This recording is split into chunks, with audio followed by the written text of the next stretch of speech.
हरे कृष्णा, राधे राधे दोस्तों। 15 फरवरी 2026 शिवरात्रि के दिन शिवलिंग से चुपचाप बिना बताए किसी को उठाकर घर से ले आना एक गुप्त चीज।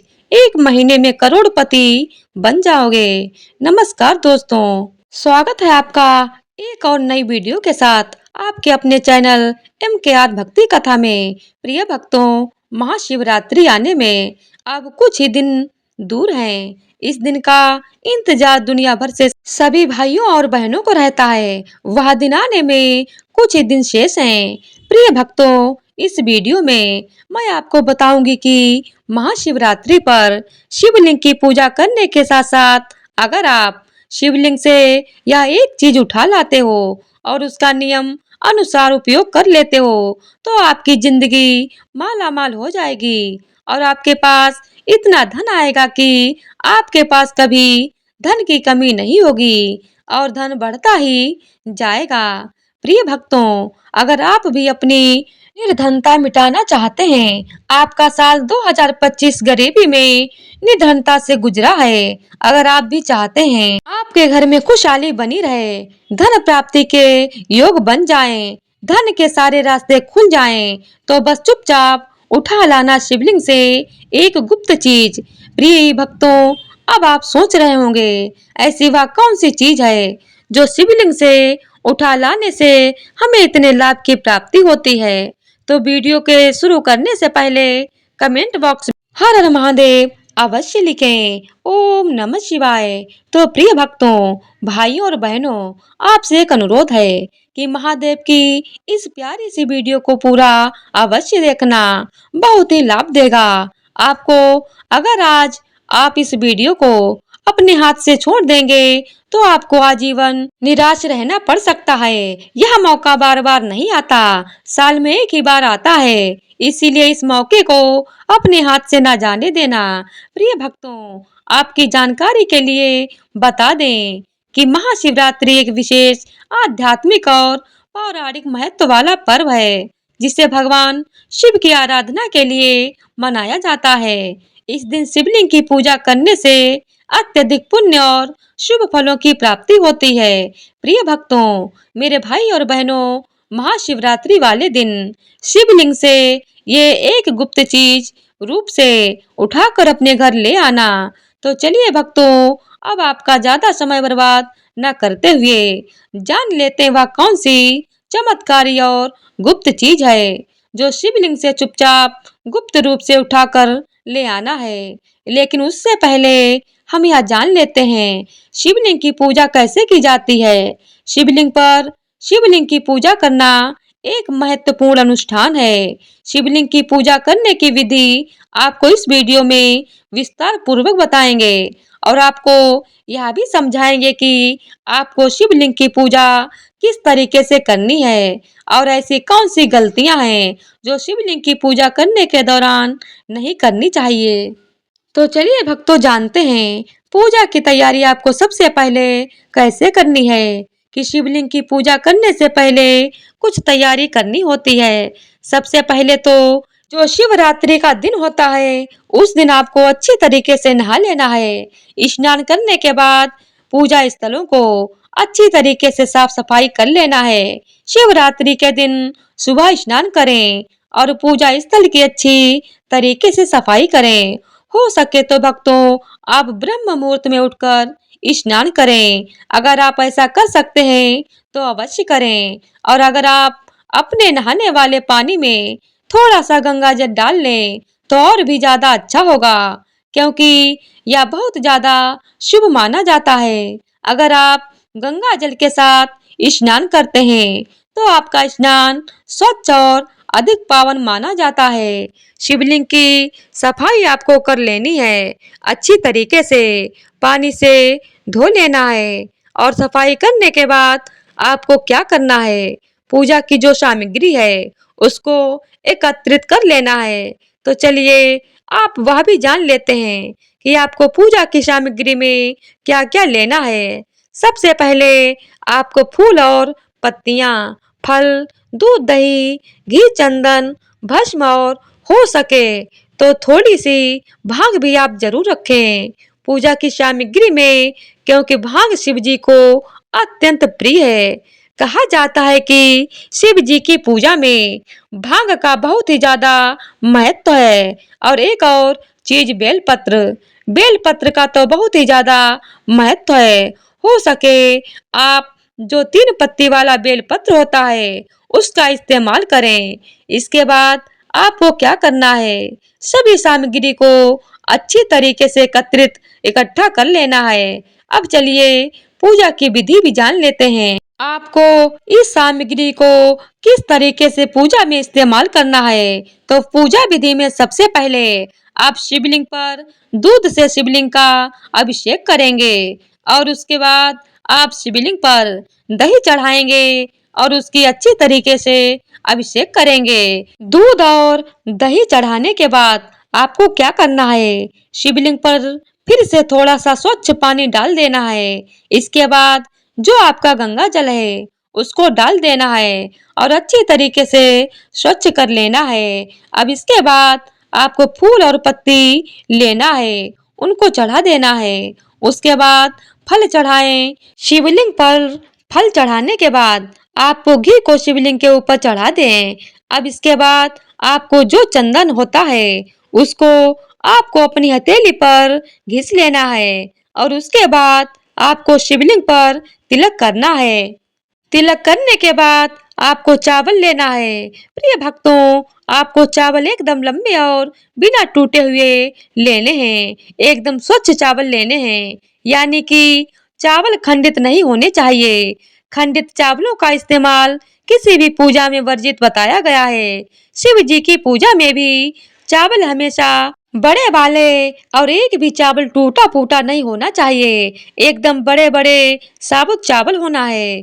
आपको अब इसके बाद आपको तिलक करने के बाद आपको थोड़ी सी भस्म लेना है और उसको भी आपको शिवलिंग पर चढ़ा देना है। भस्म चढ़ा देने के बाद आपको थोड़ी सी भांग और धतूरा लेना है। भांग और धतूरा लेने के बाद आपको उसे शिवलिंग के ऊपर चढ़ा देना है। अब सभी चीजों को आपको शिवलिंग पर अर्पित कर देना है, क्योंकि शिव जी को धतूरा अत्यंत प्रिय है। अब इसके बाद आपको शिवलिंग की परिक्रमा करनी है। प्रिय भक्तों, इस बात का खास ध्यान रखें कि शिवलिंग की परिक्रमा कभी भी पूरी नहीं की जाती है।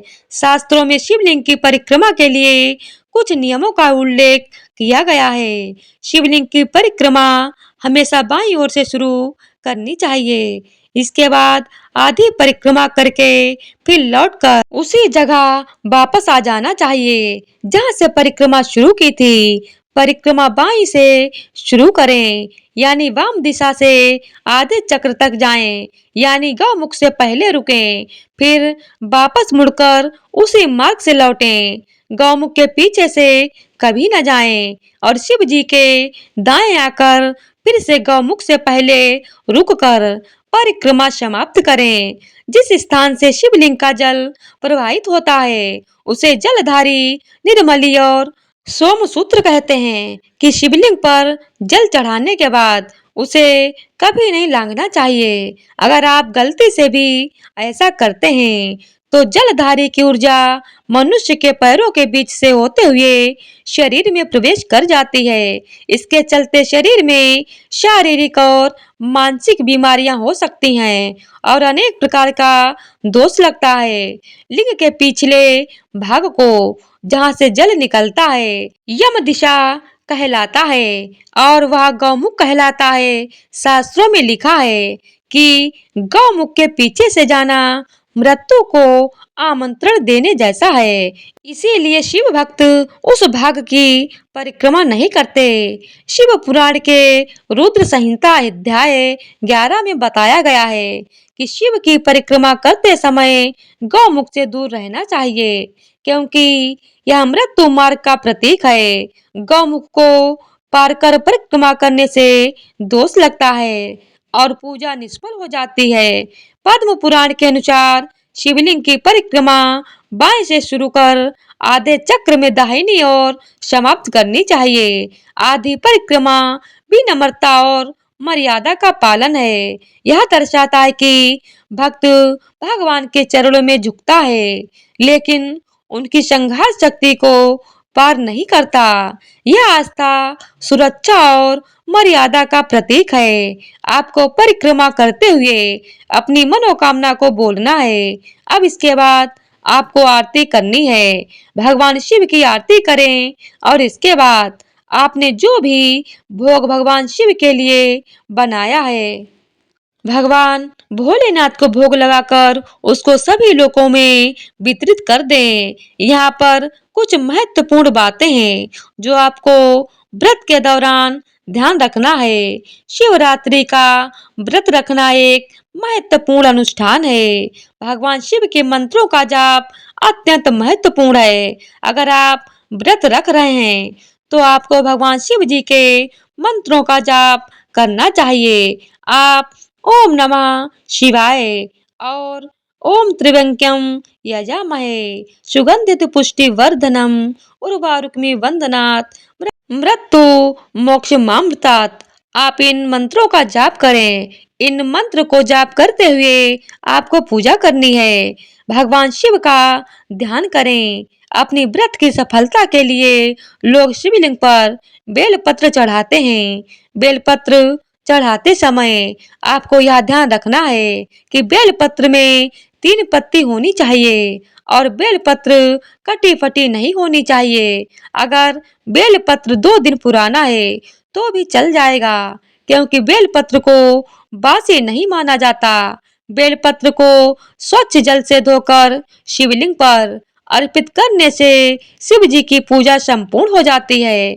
महाशिवरात्रि पर शिवलिंग से उठाने योग्य सबसे गुप्त वस्तु है बेलपत्र। बेलपत्र भगवान भोलेनाथ को बहुत ही अत्यधिक प्रिय है। भगवान शिव की पूजा में बेलपत्र का होना अत्यंत आवश्यक है। बेलपत्र के बिना भगवान शिव की पूजा अधूरी मानी जाती है।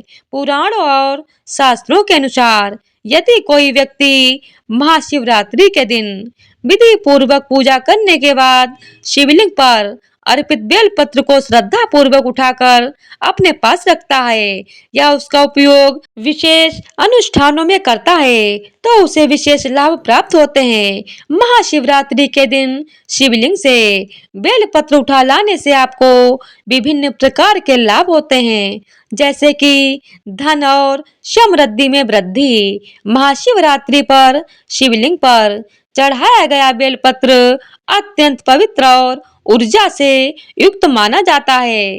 इसे तिजोरी या व्यापार स्थल पर रखने से धन की वृद्धि होती है। आपको करना क्या है, उस बेलपत्र को घर लाएं और अपनी पूजा स्थान पर रखें। उसे अगले दिन तक एक लाल रंग के मखमली कपड़े में बांधकर अपनी तिजोरी में रख दें, जहां पर आप अपना धन रखते हैं। इस उपाय को करने से आपका धन खत्म नहीं होगा और उसमें बढ़ोतरी होगी। माता लक्ष्मी आपसे प्रसन्न होगी और आपके घर में हमेशा के लिए वास करेंगी। नौकरी और व्यापार में सफलता मिलती है। स्वास्थ्य में सुधार होगा। शिवलिंग से उठाया गया बेलपत्र यदि नियमित रूप से जल में डालकर पिया जाए तो शरीर से नकारात्मक ऊर्जा दूर होती है।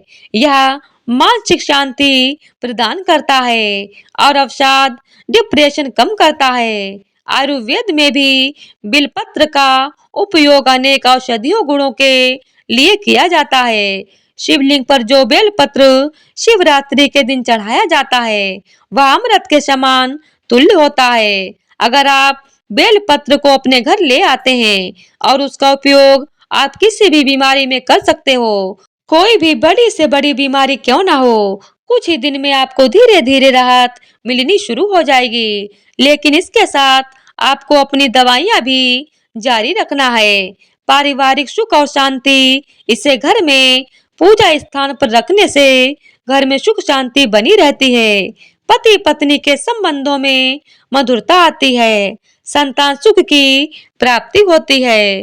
जिन महिलाओं के यहाँ बहुत सालों से संतान नहीं हुई है तो वह महिलाएं शिवरात्रि का व्रत रखें और शिवरात्रि के दिन शिवलिंग से एक बेल पत्र ले आए और उसको पीसकर पानी में मिलाकर पीने से और मन ही मन सच्चे दिल से और पूरी श्रद्धा से भगवान भोलेनाथ से प्रार्थना करें कि हमें संतान की प्राप्ति हो। तो ऐसा करने से महिलाओं का गर्भ ठहर जाता है और संतान प्राप्ति होती है। यह ग्रह दोष और कुंडली दोषों का निवारण यदि किसी की कुंडली में शनि राहु केतु या अन्य किसी ग्रह का दोष है तो महाशिवरात्रि पर शिवलिंग से लिया गया बेलपत्र तांबे के पात्र में जल के साथ रखकर सिर पर छिड़कने से दोष कम होते हैं। काल सर्प दोष, पितृ दोष और मांगलिक दोष में विशेष लाभ होता है। कार्य सिद्धि और सफलता, यदि कोई व्यक्ति लंबे समय से किसी कार्य में सफलता नहीं प्राप्त कर पा रहा है तो यह बेलपत्र को लाल वस्त्र में लपेटकर अपने कार्यस्थल पर रखें। इससे सभी बाधाएं दूर होती हैं और सफलता जल्दी मिलती है। तंत्र मंत्र और नकारात्मक ऊर्जा से बचाव। महाशिवरात्रि पर शिवलिंग से लिया गया बेलपत्र नकारात्मक ऊर्जा को दूर करने में सहायक होता है। इसे घर के मुख्य द्वार पर रखने से किसी भी प्रकार की बुरी नजर और टोने टोटके का प्रभाव नहीं होता। रात में सोते समय इसे सिरहाने रखने से भय और बुरे सपने नहीं आते। विद्यार्थियों के लिए विशेष लाभ, यदि कोई विद्यार्थी पढ़ाई में एकाग्रता प्राप्त करना चाहता है तो वह शिवरात्रि पर शिवलिंग से प्राप्त बेलपत्र को अपने किताबों के पास रख सकता है। इससे स्मरण शक्ति बढ़ती है और परीक्षा में सफलता प्राप्त होती है। महाशिवरात्रि पर बेलपत्र को लेने के नियम और विधि। सुबह जल्दी उठकर स्नान कर लें और स्वच्छ वस्त्र धारण करें। भगवान शिव का ध्यान करें और उनके लिए बेलपत्र, जल, अक्षत, दूध, शहद आदि अर्पित करें। महाशिवरात्रि के दिन शिवलिंग पर इन चीजों को अर्पित करना चाहिए। अगर यह चीज उपलब्ध नहीं है तो आप जल से भी शिवलिंग का अभिषेक कर सकते हैं। शिवलिंग अभिषेक का सबसे विशेष महत्व महाशिवरात्रि के दिन होता है। पूजा के दौरान ओम नमः शिवाय मंत्र का जाप करें। जब पूजा समाप्त हो जाए तब शिवलिंग पर चढ़ाए गए बेल पत्रों में से केवल 1 या 3 पत्र श्रद्धा के साथ उठाएं। इसे अपने दाएं हाथ में लेकर प्रणाम करें और घर लाकर किसी पवित्र स्थान पर रख दें। यह बेल पत्र हमेशा स्वच्छ और सुरक्षित स्थान पर रखें। इसे किसी गंदे स्थान पर न रखें। प्रिय भक्तों, आपको बता दें कि शिवलिंग से हम हर प्रकार की चीज उठाकर नहीं ला सकते। जो चीज आपको बताएं आपको वही उठाकर लाना है। और बेल पत्र को उठाते समय कुछ विशेष नियम है जिनको अब मैं आपको बता देती हूँ। कुछ विशेष बातों का ध्यान रखा जाता है, जैसे कि बिना पूजा किए या बिना अनुमति के शिवलिंग से कुछ भी उठाना अशुभ माना जाता है। कभी भी जल, दूध या फूल शिवलिंग से ना उठाएं, क्योंकि यह शिव को अर्पित हो चुका होता है। बेलपत्र को घर लाने के बाद उसका सम्मान करें और गलत स्थान पर ना रखें। इसे नियमित रूप से बदलें और पुराने बेलपत्र को बहते जल में प्रवाहित कर दें। महाशिवरात्रि पर शिवलिंग से बेलपत्र को श्रद्धा और नियमों के अनुसार उठाकर लाने से कई शुभ फलों की प्राप्ति होती है। यह धन, स्वास्थ्य, परिवार, कार्य सिद्धि, तंत्र मंत्र निवारण और मानसिक शांति के लिए अत्यंत लाभकारी माना जाता है। हालांकि इसे पूरी आस्था और सही विधि से उठाना आवश्यक है, अन्यथा इसका प्रभाव नकारात्मक भी हो सकता है। यदि आप महाशिवरात्रि के दिन यह उपाय करते हैं तो निश्चित रूप से आपको मनोवांछित फल प्राप्त होगा। ओम नमः शिवाय।